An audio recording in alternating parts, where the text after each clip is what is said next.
Man, the Dolphins have to figure out how they're going to matriculate the ball without Tua Tagovailoa, who they put on IR. We'll discuss that and more here on Locked On NFL. The barbershop is open and Tony Wiggins has a chair for you. He's ready with some real NFL talk. The local experts of Locked On bring their expertise, and Wiggy is ready with his clippers and shears. Sit down and enjoy. The new Locked On NFL starts now. Locked On Podcast Network. Your team every day. Yo, what is up, everyone? Welcome to the new Locked On NFL, bringing you a double dose of the NFL's biggest stories with the help of our local experts that know your favorite teams like no other. I'm the host, Tony the Barber Wiggins, joined today by Locked On NFL expert David Harrison. We're going to get right into it and let you guys know exactly what we're talking about today. We're going to end up talking about Kareem Hunt being signed to the practice squad in Kansas City, and if that's enough to get them through until Isaiah Pacheco comes back. Right in the middle, best winless and worst undefeated. That's weird, but we're going to talk about it anyway. And at the very top, it's how can the Dolphins win without Tua Tagovailoa. It took me a long time to learn how to say that properly, but I got it out of the way. We appreciate you for making us your first listen of the day and being an everydayer here on Locked On NFL, which is part of the Locked On Podcast Network, your team every day. Make sure to tune in again to Locked On NFL tomorrow morning for the madman. That's right, Tyler Rowland, for more NFL coverage. Today's episode is brought to you by FanDuel. Now through September 22nd, all FanDuel customers can bet $5, just $5, and get a 3-week free trial of NFL Sunday Ticket from YouTube and YouTube TV. Visit FanDuel.com to get started. My man David Harrison in the building. We're going to sit here and go through some barbershop talk and talk about some of the things that are going on. First of all, your Commanders got a win the other day. We'll mention that a little bit. Yeah, they did. First place in the NFC East. Stop the season. Regular season's over. Let's go to the playoffs. Yeah. Washington Commanders won the division. It's done. But yeah, obviously, I think the Philadelphia Eagles, Dallas Cowboys are going to have something to say about that divisional race before the year is over. But Commanders fans are enjoying being first place right now, so I'm gonna enjoy it with them because I'm a hype guy. I'm always telling people, like, look, you might be talking NFL draft by Halloween. So the moments where you get to have some hype, embrace the hype, enjoy the hype. Don't worry about the future. Worry about the right now. And right now, the Washington Commanders, first place in the NFC East, just like we all predicted they would be. Yep, and they got a healthy quarterback. And there's somebody that does not have a healthy quarterback right now, and that is the Miami Dolphins. And one of the things you don't want to think about is how do we move on, especially when you have an unproven rookie as your backup, who is now the starter. And Kyle Krabs from Locked On Dolphins addressed exactly that. How can the Miami Dolphins keep their offense in between the lines with Skyler Thompson at the helm? So my call for the Dolphins from a personnel perspective is to continue running the heavier personnel groups. And if you want to keep Jalen Waddle and Tyreek Hill fresh, don't put those dudes out there at the same time then, because all that's going to do is feed into the temptation for Mike McDaniel to want to run the ball.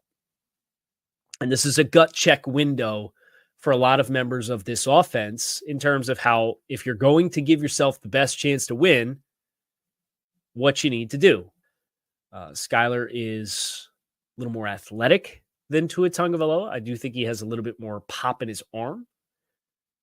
I don't think he has anywhere the near level of precision and accuracy. I don't think we have a big enough body of work to believe that his footwork and timing as a result of that is on par with that of Tua. And I don't think his processing and field vision is on par with Tua Tagovailoa's either. One thing about this offense, people used to say it about Kyle Shanahan Sr. when it came to running backs, and now there's the whole game manager and it's the system. It's funny how everybody thinks any quarterback can run a certain system until they get put into a situation where they got any old quarterback back there behind center. Yeah, man. I mean, look, I've always kind of said this, right? We had this conversation about Tom Brady all the time. Like, oh, Tom Brady's a system quarterback, but every quarterback's a system quarterback. Like, I don't care who you are back there. You know, I've always said this. Like, if you ask Peyton Manning to go run Lamar Jackson's offense, it's not going to happen. If you ask Lamar Jackson to go run Peyton Manning's offense, it's not going to happen. So you can call both those guys system quarterbacks and use it against them or whatever you want. But the bottom line is you have to have the right personnel to run the right systems, or you have to have the right coaches to find the right system for the right personnel. And that's really the challenge that the Miami Dolphins are about to go up against. And that, I mean, honestly, it's the challenge that the Miami Dolphins have had going on for the last couple of years anyway. Like, let's not forget, this is a Dolphin team that hasn't beaten a team with a winning record in I don't even know how long, but it's been over a season, right? And they went out and they were getting torched by the Buffalo Bills when the injury happened. And obviously you feel bad for Tua and you hope that everything goes well. And apparently he's determined to play again. So I hope that that goes well for him as well. You know, I hope his health is able to hold up. But the Cincinnati Bengals, the Miami Dolphins have not exactly been world beaters, even with Tua. So as electric as they can be, and I think fantasy football kind of clouds our vision a little bit. Like we see people winning leagues with Tyreek Hill and Jalen Waddle and all this stuff. So we think, oh man, the Miami Dolphins are great. They're great against, you know, like no offense to my own fan base, but the Washington Commanders, they're great against teams like that. The New York Giants, Carolina Panthers. But when it comes to the Bills, the Cowboys, the Eagles, they don't hold up the way that they should. So this coaching staff already had the challenge of find a way to make your talented team even better so you can start beating these teams that are good. Mm-hmm. And now they've got an even bigger challenge because there is no other Tua Tagovailoa. Like the closest thing to it might be Kyler Murray, but even Kyler and Tua, like within certain reason they look alike, but I mean, really they're very different quarterbacks. They're night and day. And that leads us to this. There's a question I always wondered when the Jaguars got Mac Jones this offseason. I said, that's the kind of guy you get to be a backup with Cleveland having Jameis Winston. And people can laugh at that stuff all they want to until they look at Sam Darnold and Baker Mayfield this year. But the thing is, there's something about when you think you're built to be a playoff team of having that guy on the roster that can get you through for a few weeks. That is not just, I take Sam Howell in that kind of situation, bro. It's just like you got to have a dude that's played instead of having Skyler Thompson, with all due respect, who – for all intents and purposes, just hasn't done anything. So the question is, who's left out there if they need to get by and they think they're competitive enough? Who's left out there for them to go after? Is there somebody you trade for? I don't know. I'm sitting there thinking about it, and I can't think of anybody right offhand. Yeah, I mean, any quarterback you come in with, any quarterback you go out there and get, you're going to have to change your system. Like, bottom line, like the Miami Dolphins cannot operate the way the Miami Dolphins operate with Tua Tagovailoa when they don't have him. So that's the biggest challenge for Mike McDaniel and his staff because, you know, I think I went through and I found like the 5 best backup quarterbacks that maybe the Miami Dolphins might be able to go trade for. And I know they signed somebody already, a former Pro Bowl quarterback when he was with the Baltimore Ravens, and that's great. But again, he's not Tua, but guess what? Neither is Jake Browning of the Cincinnati Bengals. Neither is Drew Lock of the New York Giants. Neither is Tyson Bagent of the Chicago Bears, though he's probably actually like my favorite on this list. Neither is Jake Haener of the New Orleans Saints. Neither is Tanner McKee of the Philadelphia Eagles, who is low-key my second favorite, and he's actually a third-string quarterback. Plus, like the Bengals aren't going to get rid of Jake Browning with the injury history that Joe Burrow has. The Giants, I mean, I don't know, man. They might be 1 or 2 weeks away from starting Drew Lock over Daniel Jones. Right. Tyson Bagent is backing up a rookie who likes to take risks, so you never know when you need him. And Jake Haener is in New Orleans. Maybe they'd be willing to come off of him with the hot start. Derek Carr has had Tanner McKee as a third quarterback. But, I mean, Tanner McKee is not going to come in and run it to a Tagovailoa Miami Dolphins offense. That's not his game. So even when you look at, like, the top quote-unquote backups, none of those guys are these guys. So the Miami Dolphins have to look entirely different than they did a week ago, or else they're not going to survive this. And in all fairness, the Miami Dolphins' main concern right now is the long-term health of Tua Tagovailoa, as it should be. We got things to talk about on here, and we're going to get to more of that in just a second. We're going to talk about best winless team and worst undefeated team. I wanted to get into the the AFC North. It seems like I'm going to do it by default, and we're going to do that in just a second here on Locked On NFL.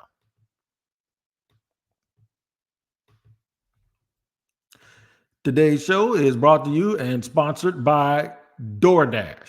When you need food brought to you, there's only one place to call. And I'm telling you right now, it's delivered with DoorDash. That's who I go to as my go-to. There you go. And you can do the same from anywhere. Chain stores and even the mom and pop stores throughout your neighborhood.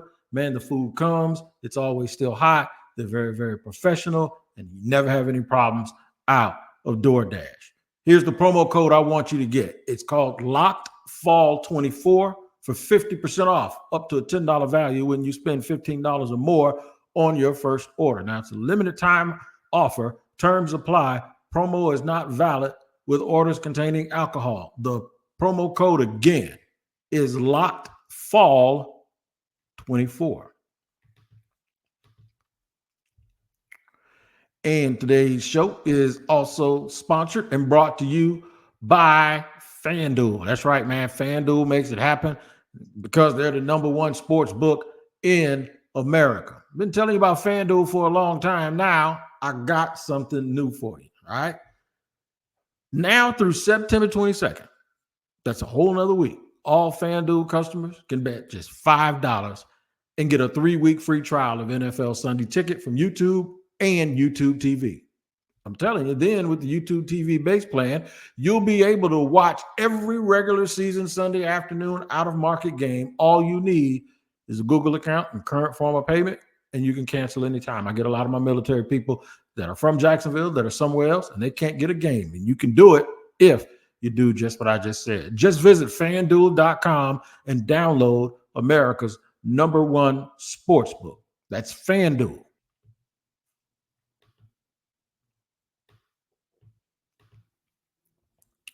All right, running it down here on Locked On NFL, where it's your team every day. And we always thank you for making us your first listen. There's some interesting divisions, James, around the National Football League. One of them is the NFC North.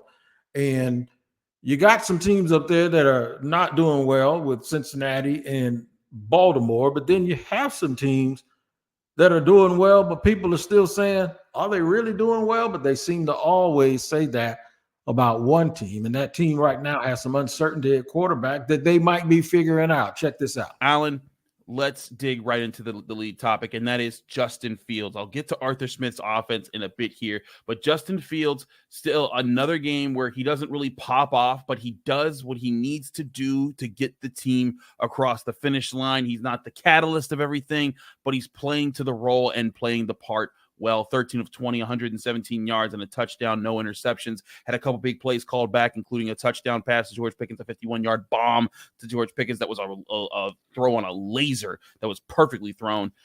Alan, I took some time to look back over the film, and I was able to look at some different parts.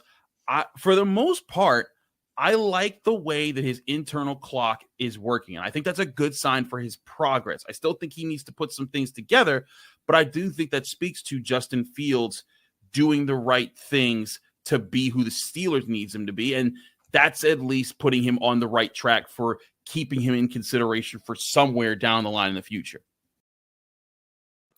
The Steelers might be the ugliest 2-0 team in the NFL, and they're doing it in an ugly way that seems to somehow accidentally fit exactly what Arthur Smith really does want to do and what he did in Atlanta, which is kind of play a pedestrian brand of football. But there are teams around the league this year that are winning with that. Do you think Pittsburgh's the best 2-0 team or the worst looking 2-0 team that happens to be 2-0? So I actually don't. And you know, full disclosure here, I'm also not in the school of like Justin Fields is this trash quarterback. Now, I certainly think towards the end of his time in Chicago, he was pressing, he was doing some things off script and doing some things outside of his coaching that maybe he shouldn't have done and caused some problems and all those things. Sure. But by that time, he had lost all faith in what was happening with the Chicago Bears, and he lost all faith that what was happening with Chicago Bears was in his best interest. And I'm not trying to justify his behavior or, you know, on the field and all those things. If you know what I'm talking about, you know what I'm talking about. But at the end of the day, the man's got talent, right? The man had talent. He's got talent. And I think that you're seeing a little bit of that come out. But you're also seeing a team that's supporting him, right? Like I covered Jameis Winston when he was with the Tampa Bay Buccaneers. And one thing I always said about that 30 for 30 season and all this, I was like, yeah, that's great. But like, where's the defense? Where's the run game? Like, you're putting everything on your gunslinger shoulders or quarterback shoulders. What do you expect him to do but go out there and sling the ball around the yard? And that's exactly what ended up happening. So there's two sides to every story here, right? But I think the worst I've actually got three teams listed here. I've got the Saints, Chargers, and Vikings. I'm going to take the Vikings off the list just because they beat the 49ers. And yeah, it's a wounded 49ers. No Christian. Debo left the game, but it's still the 49ers. So I'm going to take them off that list. But there's two 2-0 teams right now, Wig, who have both played the Panthers. And let's be honest. Okay. That's like having an FCS team on your schedule and you're Alabama. Okay. All right. So really, the Saints are 1-0. They beat the Dallas Cowboys. The Chargers are 1-0. They beat the Las Vegas Raiders. The Raiders are worse than the Cowboys. I love Coach Pierce. I'm actually a really big fan of Gardner Minshew. Devontae Adams is a stud, but the Raiders are worse than the Cowboys.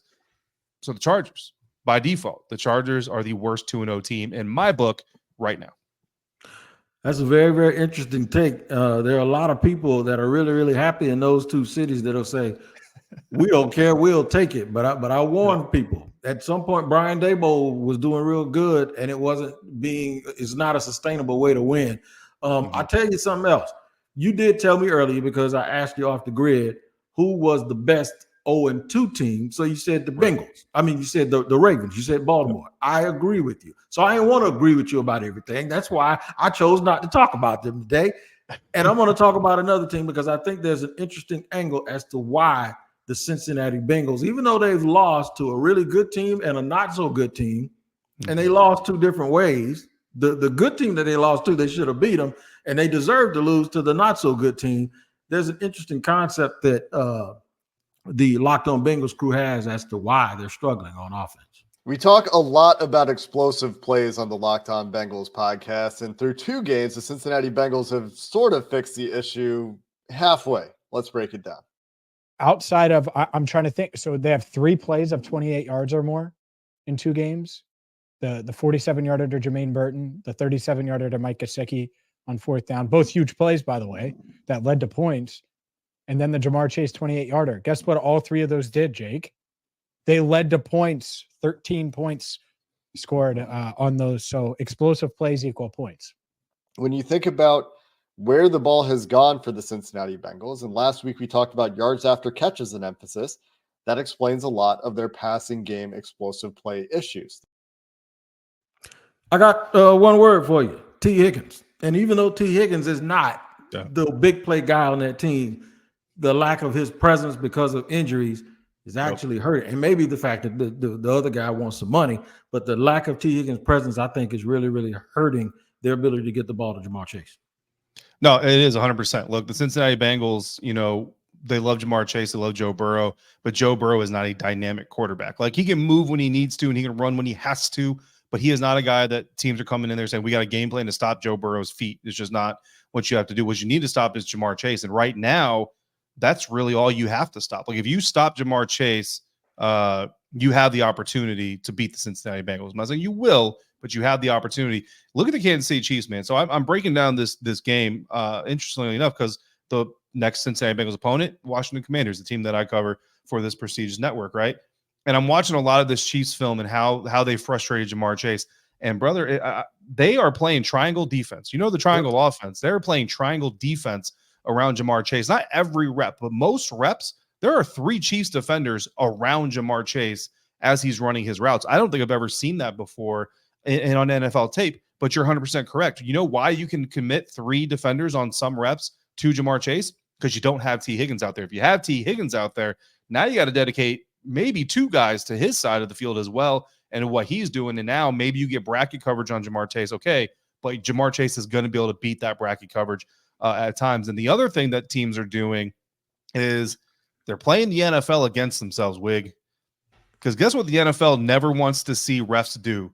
They never want to see refs throw 12 defensive holding, illegal contact, DPI flags in a single game. And the Chiefs, I'm telling you guys, if you have NFL Pro Plus Premium, whatever it is, if you have access to all 22, go watch Jamar Chase and the Cincinnati Bengals or the Kansas City Chiefs. They are shack attacking, heck a shack Jamar Chase up and down that field. I mean, that dude is getting bumped 15 yards down the field, 12 yards down the field. He's getting grabbed 8 yards off the line of scrimmage. Because you know what? The refs, they might throw it once. They might throw it twice. Actually, one of the ones they threw, Jamar Chase grabbed the Chiefs defender and pulled him down, and they threw the DPI flag on him. So, Bengals fans are like, oh, that's BS. But you know what? Chiefs defenders are banging Jamar Chase up and down that field. And you know what, man? Like the Washington Commanders, I'll tell you what, they got a guy, Noah Igbenogany, who came out of Miami as a first-round pick and then was in Dallas. He loves to be physical against receivers. So you tell Noah Igbenogany, hey, man, go do your thing. You might draw a flag. You might draw 2. Heck, you might draw 3 flags. But you know what the NFL doesn't want those refs to do? to throw so many flags on Monday Night Football that it just turns into a zebra exhibit. So play the NFL against themselves, play the refs against themselves. Yeah, you're going to give up some penalties, but you know what else you're going to do? You're going to frustrate Jamar Chase. You're going to keep them from taking over that game. Yep, you're right. It's basketball. It's a different sport. But I had an old coach that said, be physical from the very start, because if you do that, they'll call some, but they'll realize at some point they'll stop, because what they'll do is just say, okay, we're going to let them get away with a little bit of stuff because we're affecting the game too much. So maybe that's what the Chiefs do. It's funny you were watching their tape, because I was watching their tape too, because I was really, really watching how Spagnuolo runs his defense to try to figure out what's wrong with the team that I cover, which is the Jaguars. But now the Chiefs have another issue, and that is that Isaiah Pacheco is going to be missing. When we get here in the third segment, we're going to tell you about a very, very familiar replacement that is likely in their building. We'll do that and more here on Locked On NFL. Well, we got to tell you about Game Time, man, our sponsor for today. And I'm telling you right now, you ever been late for something, and every time you're late, somebody says something to you like this, it goes, well, your lack of planning does not constitute an emergency on my part. That is nonsense when it comes to Game Time. Game Time, I'll never tell you nothing like that, because they specialize in last-minute tickets. They specialize in a lot of stuff, man. You go to Game Time, you'll get seat views, the lowest price guarantee, Game Time ticket coverage, toggling, all-time stuff, man. Game Time is the absolute truth. And here's all you have to do, whether it's for a comedy show, a football game, a basketball game, baseball game, monster trucks, it does not matter. Download the Game Time app. That's what I want you to do. If you download that Game Time app, man, all you got to do after that is use this code. Ready? Locked On NFL. LOCKEDON NFL for $20 off your first purchase. Terms apply. Again, create an account and the redeem code Locked On NFL for $20 off. Download Game Time today. What time is it? It's game time.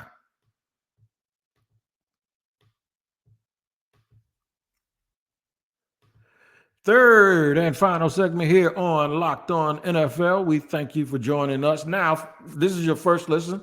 And you know what? It's going to be your first and your second listen, because I'm going to tell you that you need to join us every single time and make us your second listen. Tyler Rowland comes first. Tyler is the madman, the absolute madman, giving you a double shot of NFL Espresso as soon as you wake up in the morning. And then for lunch, when you're on your break, just mosey on through the barbershop and you'll get me. You get both of us with all of the weekly guests we have, all of the NFL experts who cover the local teams like nobody else. You get them right here on the Locked On Podcast Network, on YouTube, and wherever you get your podcast. All right, we ended the last segment talking about the Chiefs. The Chiefs won the game, but they won it at a cost. The cost was Isaiah Pacheco fractured his fibula. I always think the Chiefs will find somebody. You know, they'll pick up somebody, whether it used to be a Jerick McKinnon or it was a Raheem Mostert. They would find a running back somewhere where they can plug and play into their system. A lot of people are running Andy Reid stuff. Well, they don't have to go too far back in their own memory banks, because Kareem Hunt is coming in. But let's see who is replacing, and if this is replaceable. We're going to hear from Locked On Chiefs. Running back Isaiah Pacheco is likely going to head to IR. He has a fractured fibula. Right now, the extent of the injury is not known. It will be something that will be looked at over the next couple of days to get more of an assessment of how bad the injury actually is. It's possible that he could return in late December or early January in time for the playoffs. Generally speaking, a fibula injury is going to be about a 12-week recovery period. So that's going to be something to watch. Right now, we don't have all the details. It is not out and available yet. They're still running some tests, but it is expected he is going to miss significant time, at least probably 3 months. So IR is definitely going to be something that they will be looking at with him. We will have more as soon as we get it, and I'm sure we will get more by the time we have Locked On Chiefs later today. He actually did go on IR, and they did what teams customarily do. They brought Kareem Hunt in. He went to the practice squad, but that's just an onboarding procedure. He's going to be eventually elevated. They got to get him in a little bit of shape or whatever, see where he's at physically. He's going to be elevated and going to play a prominent role in that offense. I'm of the opinion that the Chiefs will be fine because they still have the greatest football player on the planet, but maybe somebody can sneak up on them and put them in enough disadvantages without Pacheco doing all the extra stuff that he does, and it'll lead to somebody getting home field advantage other than them, which last year it did not matter because they went to Baltimore. But still, any little advantage you can get over the Chiefs, man, you take it. Yeah, no, I mean, absolutely, right. The rest of the AFC and the rest of the NFL is just like, yeah, let's go. I mean, you don't want to celebrate injuries, but let's go making the Chiefs a little bit less effective than they already are. Look, all props out to Isaiah Pacheco, man. That dude has been great since he entered the league, and he's been electric for that Chiefs team. I'm not worried about the Kansas City Chiefs. Like you said, like at worst case scenario, this opens up the door for maybe the New York Jets if they catch fire, something like that to kind of come in and take over. I would normally say Baltimore Ravens, but they've stumbled out the gates themselves. And look, no disrespect to Isaiah Pacheco, right? But let's not forget Isaiah Pacheco was 7th round draft pick. The Chiefs also passed on him until the 7th round, right? So it's not like the Chiefs were sitting there. The funniest thing I ever heard in this business wig was when the New Orleans Saints drafted Alvin Kamara 3rd round, and then Sean Payton comes out after Alvin Kamara is torching the NFL and says, "Oh, we had a 1st round grade on him." Let me tell you something. You have a 1st round grade on a running back. You are not, and you need a running back. You are not letting that dude fall to the 3rd round. You're drafting him. If not in the 1st, you're drafting him in the 2nd, or you're trading back up into the 2nd or back up in the 1st to go get him. You do not have a 1st round grade on Alvin Kamara in the 3rd round, Sean. Stop lying. The Kansas City Chiefs did not have a 3rd round, 1st round, 5th round, probably didn't have a 6th round grade on Isaiah Pacheco, okay? And they turned him partially, right? Talk about system quarterbacks. Isaiah, I don't want to take away Isaiah's work and his ethic and all that stuff. I'm not trying to take away from this man. But what I'm saying is they can help Isaiah Pacheco go from 7th round pick to NFL star. They can make Kareem Hunt relevant again. You know who else is out there, Wig? Who's waiting to be plucked off a practice squad? Dalvin Cook. And I know it's been a little bit since we've seen Dalvin Cook be Dalvin Cook. But listen, if you're the Kansas City Chiefs right now, you got no reason not to do it. Go get Kareem. Well, you already got Kareem. Go get Dalvin. Go bring them both in. Start figuring out what you can do. You got P. Ryan back there as well. Go do all this stuff and figure out who helps you potentially be a winner. But, the biggest thing I hope that everybody can do is, just cool it a little bit. Like some people are like, oh, like ding dong, the Chiefs are dead. Bro, the Chiefs are not dead. No, they're not going anywhere. No, they're not going anywhere. I'd be remiss if I didn't mention the circumstances that he left Kansas City. It was a domestic violence situation, and they basically let him go at the height when he was one of the 5 or 6 running backs in the league. He apparently went through the car wash. He went through Cleveland, went through and showed enough contrition for that the Chiefs took a second look and they decided to bring him back. I hope everything works out for him, and I hope everything works out for the Kansas City Chiefs in that respect. Now, we mentioned the Saints. I got this thing for New Orleans, man, this year. And the reason why I got this thing for New Orleans is because I totally thought New Orleans would be one of the worst teams in the league. And they go in there and thump the Dallas Cowboys, who were riding a high from a very, very good first week.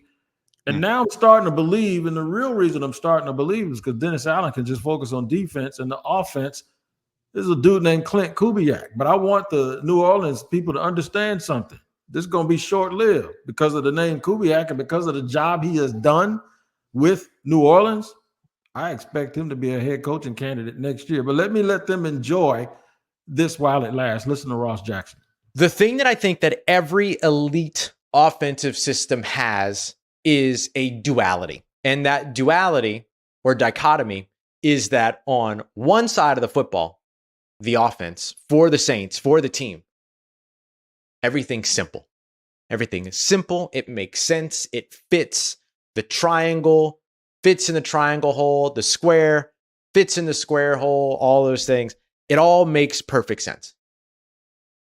But then over for the defense that's defending them, they're dramatically confused by what it is that the offensive system is doing. This is what we've seen from Kyle Shanahan with the San Francisco 49ers, what we've seen with Sean McVay with the Los Angeles Rams. Bobby Slowick with the Houston Texans has been doing this very well as well, going over actually the same position that Clint Kubiak held in 2023 is what Bobby Slowick held in 2022. And look what adding Bobby Slowick to the Houston Texans, along with DeMeco Ryans, and of course, a franchise quarterback, CJ Stroud, certainly helped too. But how quickly that all came about and what that offensive system looks like, I think he's a goner, James. I think he's one and done. People are going to catch lightning in a bottle. When they start firing people, they're going to hire him right away. Absolutely. Listen, I have a little bit of a sore spot about Clint Kubiak and the New Orleans Saints. Nobody knows this, but during the coaching carousel circles and hiring processes, Ross Jackson and I were both zeroed in on Clint Kubiak to become the next offensive coordinator of our respective teams that we cover. Look at that. He won that race. But here's the so I'm gonna go one step. I'm gonna go one step beyond this thing because Bobby Slowick, 1 year offensive coordinator with the Houston Texans, got head coaching opportunities, or interviews, I should say, last year, and will probably get more this year if the Houston Texans don't fall off the rails. Clint Kubiak is absolutely going to get head coaching interviews as soon as this next offseason, I believe, as well. The problem that the Saints have isn't necessarily just losing Clint Kubiak, because every defensive coach that runs his own defense understands that if we do a really good job, I'm going to lose my counterpart on the offensive side of the ball. I'm going to have to replace him, right? Here is what Dennis Allen is not doing. What Dennis Allen is not doing is actively grooming Clint Kubiak's replacement. Because when you look at the New Orleans Saints coaching staff and you say, okay, if Clint Kubiak, poof, goes away somewhere else, who's the next guy up to be the offensive coordinator that provides this offense some continuity and doesn't just reinvent the wheel? The closest you have to that is Rick Dennison, the senior offensive assistant for the New Orleans Saints. He's got offensive coordinator experience, but here's the problem. He's in his first year with the Saints. What does that mean, Wig? He might be a Clint Kubiak guy. Right. Yeah. Well, but he also might be a Clint Kubiak guy. Second part, what you just said, Rick Dennison has offensive coordinator experience himself. So is he going to run a Clint Kubiak system anyway? Mm-hmm. Maybe not. He might be running a Rick Dennison system, right? But even if he runs a Clint Kubiak system, he's probably going to be running it for Clint Kubiak, because Rick Dennison and Gary Kubiak were teammates with the Denver Broncos for years. Yeah. Rick Dennison, the best replacement you have for Clint Kubiak in-house right now, is a Clint Kubiak guy. So he's going with it. Yeah, he's goes going to be the head coach of the Carolina Panthers. Rick Dennison is going to be his offensive coordinator. And now the New Orleans Saints are going to have to go out there and find a whole new offensive coordinator. I don't know who the next Bobby Slowick and who the next Clint Kubiak. Maybe it's I can't remember his name. He's there now. He's a former quarterback himself in San Francisco. Maybe it's him. But they got a bigger problem on their hands than just losing Clint Kubiak, because when they lose Clint Kubiak, they're going to lose their entire system, because that continuity is going with them. All right, so here's what we're going to do. I'm going to call you, your real name is David, by the way. Here, I called you James last time. You and Rapine. We were talking about Rapine earlier, too, weren't we? See, that's what happened. You put him in my head. Now, Bengals Commanders, Monday Night Football, baby. Let's do it. Yeah. We were talking about that. But here's the thing. I'm going to let these people breathe for a minute. Ross took a stray from Matt Derry yesterday. He was like, y'all think the Saints winning the Super Bowl? So you know what we're gonna do? We're gonna let them live, man. We're gonna just let them enjoy the day, let them bask in what's going on right now. We ain't gonna beat them up too bad, at least not this Wednesday. Next Wednesday we will, because that's when you'll be back with me here on Locked On NFL. You guys, make sure you join Tyler Rowland in the morning. The Madman is going to have a show for you, man. It's going to wake you right on up like a double shot of NFL Espresso. And then come on back here tomorrow on Thursday, and I'll be right here giving you the goods, man, with Chris Carter, my man Chris Carter from Locked On Steelers, who you saw in this episode today. Until then, you guys take care. For James, no, I'm just joking, David Harrison, and your man Tony Wiggins, thanks for joining Locked On NFL, and we'll see you next time.